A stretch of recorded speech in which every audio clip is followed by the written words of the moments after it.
She posted, "Some men can't handle a woman with a past." After I found out about her escort service profile, I replied, "Or present." Then I sent the active listing to her corporate HR department.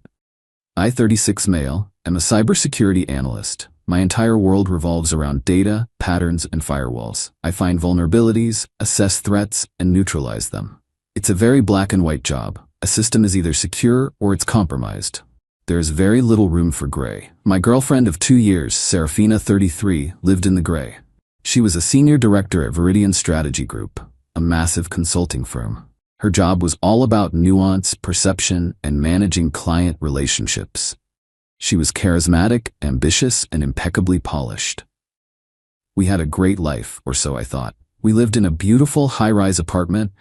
The lease is in my name, a detail I was always thankful for. We traveled, we were talking about the future. She was the perfect partner, presenting a perfect image to the world. The vulnerability scan, as it were, happened by accident. I was testing a new web crawling script I'd written for a personal project, designed to identify and flag unsecured image hosting on certain types of websites. It was just a technical exercise.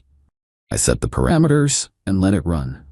A few hours later, I was checking the logs. The script had flagged a site called Elysian Companions. The name was pretentious, the design glossy and discreet. It was clearly a high-end escort site. My script had pulled a cached image of a woman in a black evening gown, laughing on a balcony, a glass of champagne in her hand. It was Serafina. My heart didn't drop, it just stopped. All the air left the room. It had to be a mistake, an old photo, stolen and repurposed. But the resolution was too high. It was from a professional shoot I'd never seen. I navigated to the profile page. The name was Sarah. The bio was expertly written, full of corporate buzzwords she used every day. It described her as an articulate and sophisticated companion for the discerning gentleman, someone who could navigate a boardroom as easily as a black tie gala. It listed her rates. They were astronomical. The CEO weekend experience was priced at $15,000. My analytical brain took over. I suppressed the emotional shock and began gathering data. I took timestamp screenshots of everything. The bio, the photo gallery, the rate sheet, and then I saw the reviews. There were over a dozen, all glowing, and they were recent. One from a user named FinanceBro82 was posted last week. It said, "Sarah is the total package, intelligent, stunning, and utterly discreet. Made my business trip something special, will be booking again." Last week, Serafina had been on a women's wellness retreat in the wine country. A trip she said was to decompress and realign her chakras. The system wasn't just compromised, it was a complete security breach. The firewall was down, and an active threat was living inside my own network, and I had to decide how to neutralize it. Update 1. The confrontation wasn't a shouting match, it was a debriefing. I waited for a quiet Tuesday night. I sat her down on our expensive gray couch and placed my tablet on the coffee table in front of her. The screen was open to her Sarah profile. I said nothing, I just waited. She looked at the screen, and for a split second I saw pure, cold panic in her eyes. It was a micro-expression, gone in an instant. Then the corporate masks snapped back into place. She actually let out a little, dismissive laugh. "Serafina.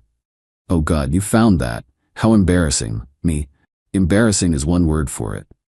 "Serafina, Liam, that's from ages ago. Before you. I was young and experimenting. It was a phase, a way to explore my autonomy. I just forgot to take it down." It's not a big deal.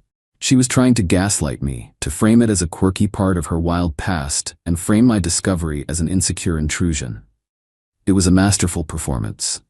Me. The profile lists you as available for bookings. It also has a review from last week, from FinanceBro82. He says you made his business trip something special.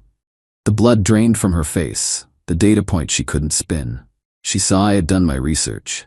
Her strategy shifted from dismissal to indignant rage. "Serafina, are you serious? You're tracking my reviews? What kind of controlling, invasive behavior is that? This is my body, my past. I can't believe you're trying to shame me for something I did to survive when I was younger." Me. "You told me you were at a wellness retreat last week, Serafina.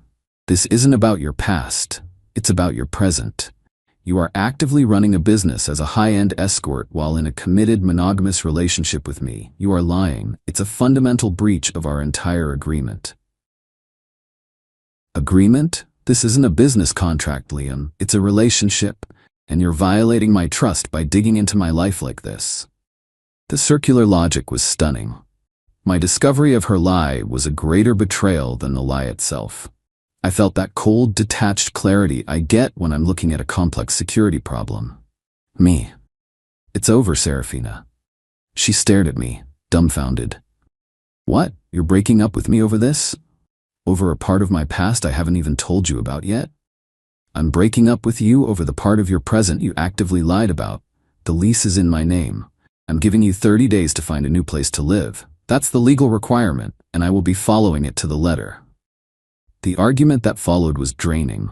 She cried. She screamed. She accused me of being a prude, of being intimidated by her sexuality, of being a misogynist.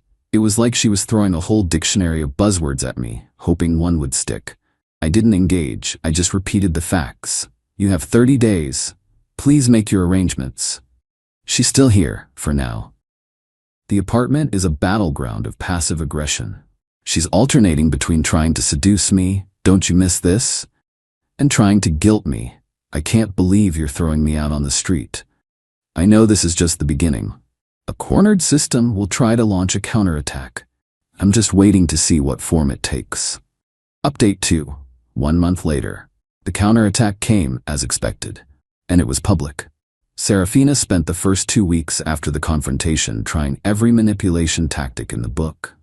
When none of them worked, she moved into the next phase, a public relations campaign designed to frame her as the victim and me as the villain. It started with a post on her Instagram. She has a significant following, a curated audience of colleagues, clients, and friends. She posted a beautifully filtered photo of herself, looking pensively out a window, latte in hand. The caption was a masterpiece of passive-aggressive martyrdom. Friendly reminder that some men just can't handle a strong woman with a past. They want the polished, successful version of you, but can't deal with the journey it took to get there. Their insecurity is not your problem, ladies. Never dim your light for someone who's afraid of your fire. Tash, woman with a past, unapologetic, know your worth. The post blew up, hundreds of likes, comments poured in from her friends and colleagues. So true, Queen. His loss. Never let a small man make you feel bad for your history. My phone started buzzing with texts from mutual friends. Hey man, is everything okay with you and Serafina? What's this post about? She was trying to preemptively poison the well, to control the narrative so that when our breakup became public, I was already cast as the insecure, controlling boyfriend. She was leveraging her public persona to attack my private character. For a day, I did nothing. I watched the comments roll in. I saw people who I thought were my friends liking her post. Then, I logged into my own, rarely used Instagram account. I went to her post, and under her long, flowery paragraph, I left a simple, 3-word reply, or present. The effect was immediate. A few people replied with question mark emojis. Someone asked, "What does that mean?" Serafina, I'm told, went nuclear. She deleted my comment and blocked me within minutes, but the damage was done. I had introduced a single, contradictory data point into her carefully crafted narrative. I had suggested the problem wasn't historical, but current. Her next move was entitlement. With her 30 days almost up, she confronted me. Serafina, I found a new apartment. It's a bit smaller than this place, but it will do. Me good. I'm glad you found something. I'll need you to cover the first and last month's rent, plus the security deposit. It's about $9,000. I just stared at her. I'm not going to do that. Why not? You're the one ending this. You're kicking me out. You owe it to me to make sure I land on my feet. I'm accustomed to a certain lifestyle, a lifestyle you were happy to provide. This is the least you can do for the emotional distress you've caused me. I am not responsible for the consequences of your choices, Serafina. You have a very lucrative career. 2, in fact. You can afford your own deposit. The look of pure hatred she gave me was terrifying. You will regret this, Liam. You have no idea who you're messing with. That was the moment my objective changed. My initial goal was simply to extricate myself from the relationship, to secure my own network. But her threat, combined with her public smear campaign and her outrageous financial demands, constituted a new attack. And a new attack requires a new defense. A proactive one. Final update. 5 months later, it's over. The threat has been neutralized. After her final threat, I spent a weekend thinking, not emotionally, but strategically. What was her biggest vulnerability? Her career, her entire identity, her financial stability, and her social standing were built on the pristine, high-achiever image she projected as a senior director at Viridian Strategy Group.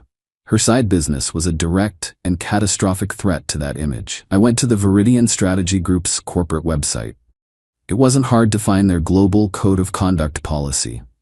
It was a long, dry PDF, but I read every word. And there it was, on page 12, section 4B.